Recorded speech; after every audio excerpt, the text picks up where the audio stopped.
मैं आज आपको प्रयागराज के उन बच्चों के सम्मुख लेके आया हूं जो कई वर्षों से लगातार प्रयास किए जा रहे हैं कॉम्पिटिटिव एग्जामिनेशंस के लिए, गवर्नमेंट जॉब्स पाने के लिए अपना घर छोड़ के, अपना शहर छोड़ के, अपना गांव छोड़ के यहां पर आए हैं तैयारी करने के लिए।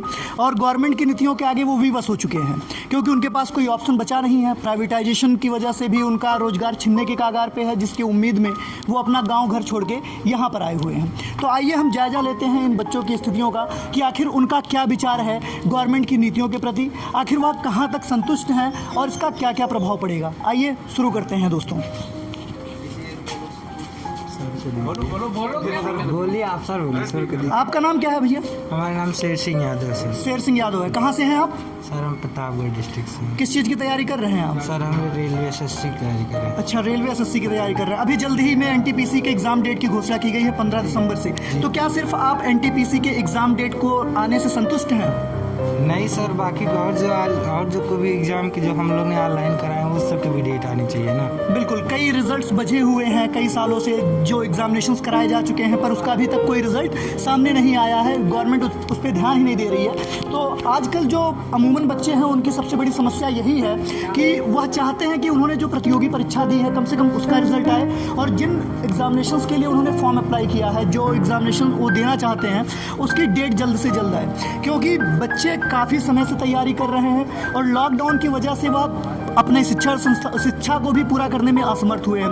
तो गवर्नमेंट को ठोस कदम उठाना चाहिए कि इनकी शिक्षाओं को पूरी तरह से कंटिन्यू किया जा सके। आप कहाँ से हैं भैया? कुशीनगर से। आप कुशीनगर से हैं। आपका नाम?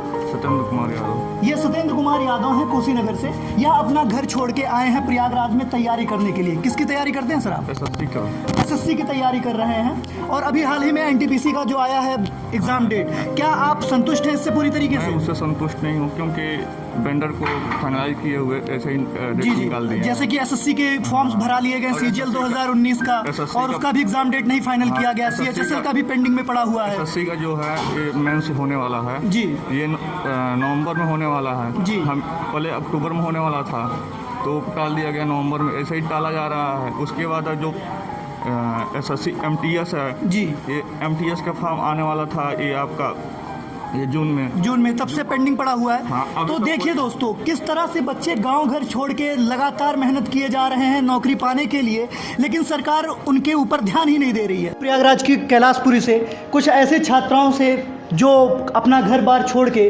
अपने माँ बाप के सपनों को अपने आंखों में सजोकर तैयारी करने आए हैं और इस बेरोज़गारी के दौर में बहुत ही ज़्यादा पीड़ित हैं। आइए हम उनके भी दर्द को एक बार सुनते हैं। आप इस निजीकरण के बारे में क्या कहना चाहेंगे? बेरोज़गारी के मुद्दे पे क्या बताएंगे? रोज़गार चाहिए हम लोग को, क्योंकि इतने 3-4 साल हम लोग को हो गए यहाँ पे रहते हुए, लेकिन अभी कोई रिस्पांस नहीं मिला। सरकार से हम यही कहना चाहेंगे कि वो मतलब हम लोग को समझें, मतलब गरीबी क्या होती है और बस माँ बाप का दर्द क्या होता है। लड़कियों के लिए तो ये मतलब लड़कियां ही समझ सकती हैं। हम सरकार से सिर्फ इतना ही कहना चाहेंगे कि वो मतलब हम बेरोज़गारों के बारे में समझें, बेरोज़गारी क्या है। आप भी कुछ कहना चाहेंगे इस मुद्दों पे? चलिए ठीक है, आप बताइए। हम एजुकेशन फील्ड में जाना चाहते हैं और आजकल जो एजुकेशन में नई शिक्षा नीति लाए हैं या फिर इसके पहले का भी देखें, पूरी तरीके से शिक्षा नीति को ये लोग निजीकरण की तरफ ले जा रहे हैं। उसके पहले भी पिछले 5 सालों से जो भी भर्तियां ये तो लाए हैं, या तो पहले पिछली भर्तियां कैंसिल किए हैं उसके बेस पे ला रहे हैं, या फिर नई भर्तियों को ला ही नहीं रहे हैं, उनको भी कभी भी क्लियर नहीं कर रहे हैं। अभी टीजीटी पीजीटी एलटी जो भी ला रहे हैं 2002 से जितने भी शिक्षक को रखे थे उनको हटा के उसी भी चीज़ों पर ला रहे हैं वैकेंसियाँ, यानी कोई भी नई वैकेंसी ला नहीं रहे हैं। बेरोज़गारी का स्तर जो है निजीकरण से और ज़्यादा बढ़ेगा, ये सरकार को समझना चाहिए। हर चीज़ औद्योगिकीकरण से नहीं हो सकता है, खास करके शिक्षा और रोज़गार के मामले में इतनी मतलब जो भी इनकी बेकदरी है उस चीज़ से के बारे में इनको सोचना चाहिए। बहुत बहुत धन्यवाद आपका इस योगदान के लिए। जिस तरह छात्र अपने घर द्वार को छोड़ के इलाहाबाद में बसे हुए हैं, उसी तरह माँ बाप के सपनों को पूरा करने के लिए छात्राएं भी कदम से कदम मिला के साथ चल रही हैं। बात कराते हैं आपको इलाहाबाद के कुछ अन्य व्यक्तित्व से जिनका बहुत बड़ा योगदान रहा है प्रयागराज की धरती पे, जो इनकी कर्मभूमि है। तो दोस्तों आइए हम इनका भी राय जानते हैं। भैया आपका नाम? मोहम्मद साहिद, मोहम्मद साहिद, कहाँ के रहने वाले हैं सर? आजमगढ़ जिला से। आप आजमगढ़ से हैं। आजमगढ़ से इतनी दूर आप तैयारी करने आए हैं, तो सर क्या रहा आपका ये परिणाम? कितने सालों से रह रहे हैं आप? हम लगभग 4 सालों से रह रहे हैं यहाँ पे। और क्या रहा आपका जो रिस्पांस रहा आप एग्जामिनेशंस का? एग्जामिनेशन बहुत सारी, अभी एग्ज़ाम ही नहीं हुआ जब से आए। 2-3 एग्ज़ाम थे, अभी रेलवे ग्रुप डी का, NTPC का और इससे SF में डाले थे। अभी किसी का एग्ज़ाम नहीं हुआ है। मतलब आप आहत हैं इस विषय को लेके कि बिल्कुल, एग्जाम्स नहीं हुए। सर आपका नाम? राहुल पाठक राहुल पाठक जी। सर कहाँ के रहने वाले हैं? अम्बेडकर नगर। अम्बेडकर नगर के हैं। सर कितने वर्षों से हैं आप इलाहाबाद? लगभग 5 साल हो गए हैं। 5 साल। तो आप कहाँ तक संतुष्ट हैं इन नीतियों से? संतुष्ट तो कुछ भी नहीं कह सकते, बस चल रहा है ऐसा कह सकते हैं। आज 4-5 सालों से हो गया है, जिससे आप देख ही रहे हैं वैकेंसी की जो हालत है। अगर आती भी है तो पेपर नहीं, पेपर होता भी है तो रिजल्ट नहीं, रिजल्ट होता है ज्वाइनिंग नहीं। मतलब सब कुछ होने के बाद भी कम से कम एक वैकेंसी के लिए 3 साल लग जाते हैं। इसलिए इससे हमें तकलीफ है कि सरकार को इसके कुछ करना चाहिए। मतलब सरकार की प्रक्रिया बहुत ही धीमे गति से चल रही है। सर आपका नाम? नीरज पाठक। नीरज पाठक, कहाँ के रहने वाले हैं सर? सर अम्बेडकर नगर। अम्बेडकर नगर से हैं आप। कब आए हैं सर?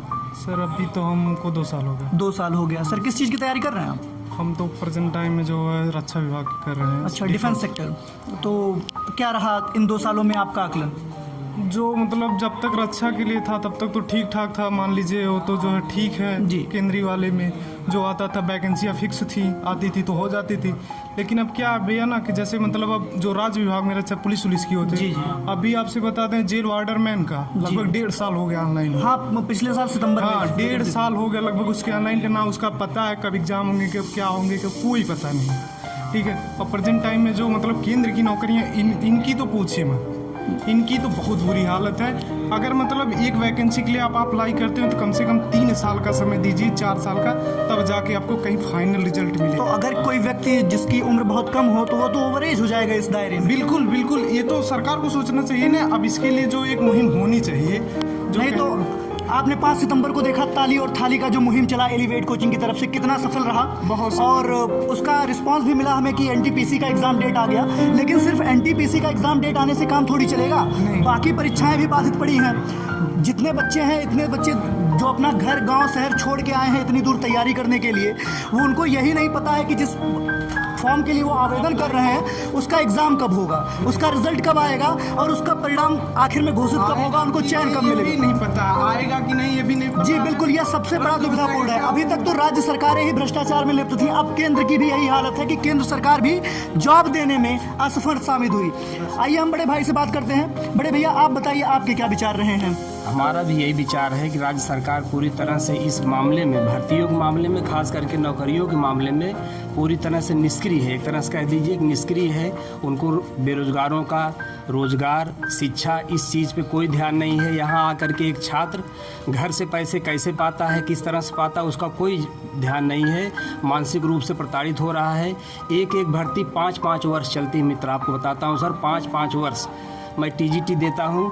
TGT अगर 2011 में एक फार्म निकला तो उसका 2015 में फाइनल होता है, 15 में फार्म निकलता है, 20 में फाइनल होता है। अभी 2016 का चल रहा है, ये 2020 चल रहा है जी, 4 साल। 16 में फार्म हम लोगों ने अप्लाई किया था। अभी तक उसका साक्षात्कार, रिजल्ट, अभी उसका कुछ पता नहीं है और हम लोग उस चीज़ को झेल रहे हैं। दूसरी बात, शिक्षक भर्ती जो भी आ रही हैं, चाहे 68,500 कोर्ट में फंसी, 69,000 शिक्षक भर्ती थी, उसमें हम लोगों ने अप्लाई किया, उसमें सफल हुए। लेकिन आज 2 साल से कोर्ट कचहरी के चक्कर काट रहे हैं। वो भी सरकार की तरफ से AG महोदय नहीं पहुंचेंगे, कभी डेट पड़ जाएगी। तो इस तरह से चाहे कोर्ट कचहरी का मामला हो, चाहे भर्ती की लेट लतीफ़ी हो, हम लोग इस मानसिक तनाव को पूरी तरह से झेल रहे हैं और यहाँ हम लोगों का टाइम वैसे ही बीत रहा है। तो देखिए दोस्तों, यह सिर्फ इनकी ही समस्या नहीं है। इनके जैसे 4 से 5 लाख परीक्षार्थी प्रतिवर्ष TGT PGT की तैयारी करने इलाहाबाद आते हैं, लेकिन उनकी समस्याएं समान हैं। यह सिर्फ इनका इकलौता दर्द नहीं है, यह उन सभी विद्यार्थियों और परीक्षार्थियों का दर्द है जो कई सालों से लगातार अपने सर्विस को लेकर, अपने जॉब को लेकर, अपने करियर को लेकर सजग रहे हैं, लेकिन उनको पॉजिटिव रिस्पांस नहीं मिला है। तो आइए मिलवाते हैं आपको अपने अगले मित्र से। तो बताइए भैया, आपका क्या नाम है? मेरा नाम संदीप यादव है। कहाँ के रहने वाले हैं सर आप? मैं गोंडा डिस्ट्रिक्ट का रहने वाला हूँ। आप गोंडा से रहने वाले हैं। देखिए दोस्तों, गोंडा को वास्तव में सबसे पिछड़ा जिला माना जाता है पढ़ाई लिखाई साक्षरता के मामले में, लेकिन उतनी दूर से यह उम्मीद लेकर आए हैं कि जब यह अपने घर वापस जाएंगे तो यह अपने गांव समाज के लिए एक आदर्श बन के जाएंगे कि उतनी दूर से तैयारी करने आए और पॉजिटिव रिस्पॉन्स मिला इन्हें इस सरकार में। तो आप कहाँ तक संतुष्ट हैं इन नीतियों में जो आपको पूरी तरह से रोजगार देने में असमर्थ साबित हुई?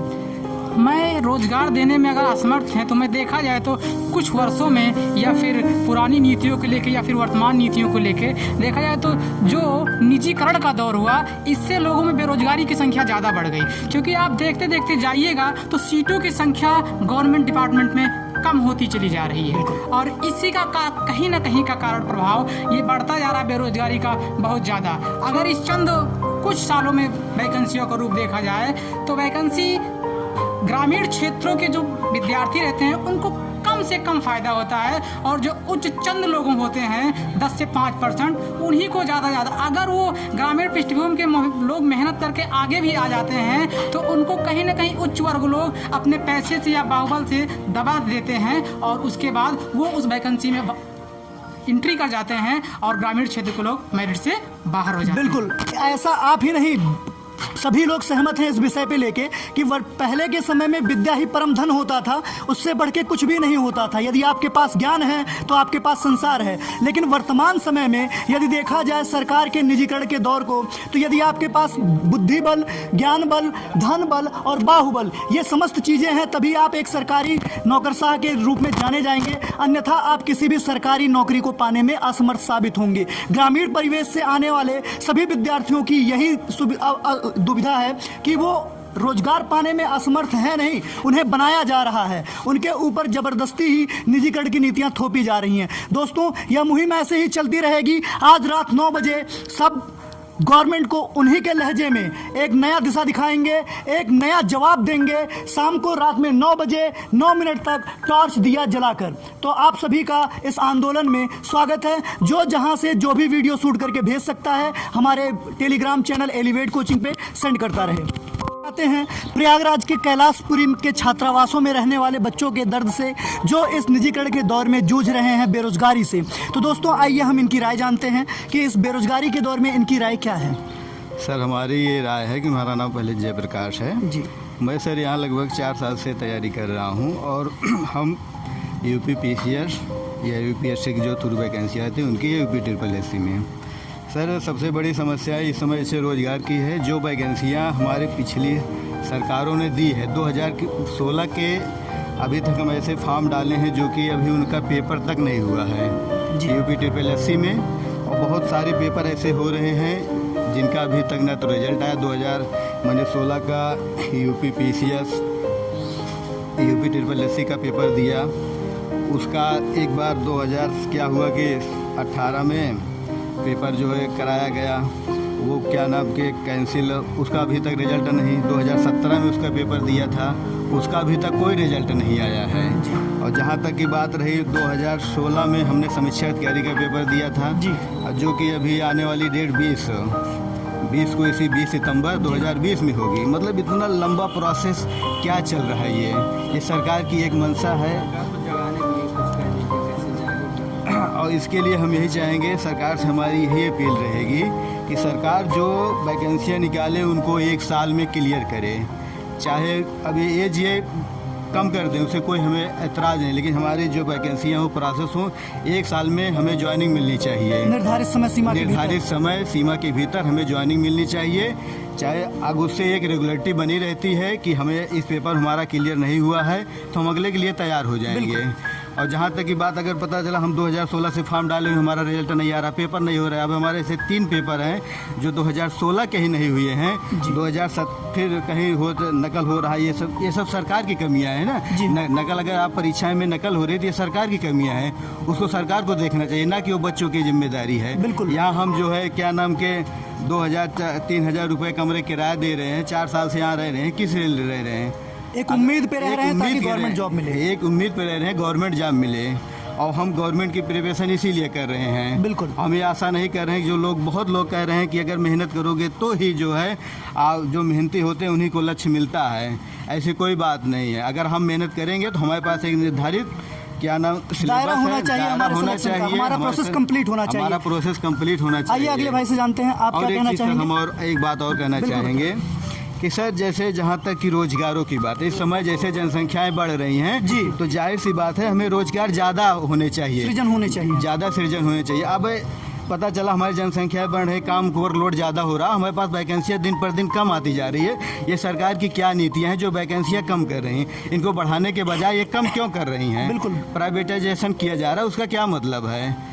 सारे अच्छे इंस्टीट्यूट का जो एक कॉलेज हैं या संस्थाएं हैं सारी गवर्नमेंट की है, इनको प्राइवेट ना किया जाए। और जहाँ तक कि प्राइवेट की बात रही, वहाँ प्राइवेट में भी आप ऐसे योजनाएं ला दिए जीएसटी के हाथ से। हाँ, रोजगार जो है युवाओं के हाथ से छीनता जा रहा है, बेरोजगारी अपने चरम पे है। लेकिन सरकार जो है इस समय अंधे भक्त की तरह परीक्षाएं समय से हों जी, और हर चीज़ का निश्चित टाइम टेबल होना चाहिए। बिल्कुल सर, कि एक वर्ष के अंदर सारी परीक्षाएं क्लियर हों और नई वैकेंसियाँ आएँ और लोगों को अवसर मिले। बिल्कुल, ताकि नए लोग जो आ रहे हैं उनको भी अवसर मिले और जो पुराने लोग पहले से तैयारी में जुटे हुए हैं उनको पूरा लाभ मिल सके समय सीमा के भीतर। तो दोस्तों, आज शाम को 9 बजे 9 मिनट के लिए दिया और टार्च जला के एक मुहिम चलाई गई है एलिवेट कोचिंग की तरफ से प्रताप कॉम्प्लेक्स गोविंदपुर। आप देख ही रहे हैं, रात में 9 बजे तक वहां पहुंचने की कोशिश करिएगा ताकि 9 मिनट का महत्वपूर्ण समय देकर आप लोग इस मुहिम को सफल बना सकें। ये सारी मुहिम आपके हित के लिए है, आप सभी छात्र हितों के लिए है। तो सर, आप क्या कहना चाहेंगे बेरोजगारी के इस दौर में सरकार की नीतियों के लिए? अपनी बेरोजगारी से संबंधित कुछ बातों को रखिए। मैं विपिन पांडे, कहाँ से हैं सर? मैं अयोध्या से हूँ, अयोध्या डिस्ट्रिक्ट से। विगत 4-5 साल से बेरोजगारी की समस्या अधिक भयावह हो गई है।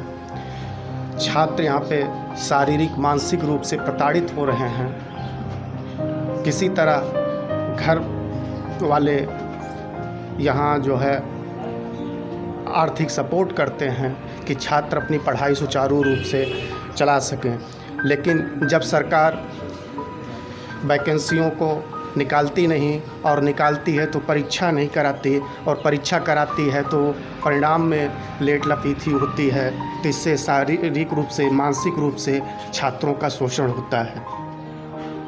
हम छात्रों की मांग है, कम से कम सबको रोज़गार तो नहीं दे सकती है, लेकिन सरकार समस्त छात्रों को अवसर मुहैया तो कराए। बिल्कुल, बहुत ही अच्छे विचार हैं आपके। सर, आप क्या कहना चाहेंगे इस मुद्दे पे? बोलिए सर, क्योंकि आपके विचार ही महत्वपूर्ण हैं, इसी से बाकी परीक्षार्थी भी सजग होंगे। अगर रोज़गार नहीं मिलेगा, सरकार अब की बात बीजेपी की जाने वाली है। जिस कारण समाजवादी पार्टी गई है, छात्रों की हित नहीं सोच रहे थे, उसी कारण बीजेपी गवर्नमेंट भी जाएगी। 2022 में फिर दूसरी सरकार आएगी। जो मतलब सरकार को करारा जवाब मिलेगा। छात्रों का कल्याण होना जरूरी है। बिल्कुल, छात्रों की ये आवाज़ सुननी चाहिए सरकार को, और समझना चाहिए छात्र हित को ध्यान में रख कर कोई नियम कानून हर चीज़ बनाना चाहिए। बिल्कुल सर, आप क्या कहेंगे सर इस मामले में? सर, जब बीजेपी की गवर्नमेंट आई थी तो उसने कहा था कि हम सारे युवाओं को 2 करोड़ रोजगार देंगे, इसीलिए हमने पूरा फुल सपोर्ट दिया है बीजेपी को। प्रदेश में भी बीजेपी की सरकार लाए और केंद्र में भी बीजेपी की सरकार लाए, लेकिन अब बताइए 2 करोड़ रोजगार कहाँ है इस समय? आखिर हम लोगों की बात कौन सुनेगा? न कांग्रेस सुनी, न सपा सुनी, न बसपा सुनी। इसलिए हम लोग अपनी पीड़ा को बताने के लिए, जाहिर करने के लिए हम लोग ने फुल बहुमत से बीजेपी की गवर्नमेंट को सरकार में लाया। मोदी जी ने आते ही हमको आश्वासन दिया था कि हम लोग रोज़गार देंगे आपको, 2 करोड़ रोज़गार। मैं बताइए, आज 7 साल हो गए बीजेपी के आए हुए, कितनी रोज़गार मिली है? यहाँ तक कि हमारी बातों को सुना भी नहीं जाता है। बताइए, हम अपनी पीड़ा किससे सुनाएं? कौन सी सरकार को सुनाएं? इसलिए हम चाहते हैं कि आने वाली जो भी कोई भी गवर्नमेंट हो, चाहे सपा की हो चाहे बसपा की हो, आने वाले 2 सालों का शेड्यूल जारी करें, कब एग्ज़ाम होगा, हर साल भर्ती कौन सी आएगी, कब रिजल्ट होगा। जब तक ये हम लोग की मांगे नहीं मानी जाती है, हम लोग इस समय लॉकडाउन की प्रक्रिया में ऑनलाइन धरना प्रदर्शन जारी रखेंगे जब तक हमारी मांगों को नहीं माना जाता है। निजीकरण के बारे में क्या कहना चाहेंगे? जो सेक्टरों को प्राइवेट किया जा रहा है, इसके बारे में क्या कहेंगे आप? ये कहाँ तक उचित है? उचित तो नहीं है। अगर प्राइवेट सेक्टर प्राइवेट कर दिया जाएगा तो उन्हीं की मनमानी चलेगी। तो सरकार या जनता का कोई मतलब नहीं। अगर रेलवे या विभाग कुछ भी अगर बेच दिया जाएगा तो उनकी मनमानी चलेगी, हमारा कुछ नहीं हो पाएगा। एक प्रकार से देखा जाए कंपनी का एकाधिकार बढ़ जाएगा। हाँ, जैसे जो मिसाइल राफेल वाला चल रहा था मुद्दा, वही कारण ऐसे बिल्कुल। तो एक प्रकार से देखा जाए तो बेरोजगारी का यह दौर है कि बच्चे पूरी तरह से हताश और निराश हो चुके हैं। उन्हें रोजगार का कोई अवसर मुहैया नहीं कराया जा रहा सरकार की तरफ से। तो सरकार को इस बात पे गौर देना चाहिए और बच्चों की उन बातों को सुनना चाहिए जिसके लिए वो अपना घर परिवार और सारा संसार छोड़कर सिर्फ एक रोजगार प्राप्त करने के लिए अपने घर से दूर है।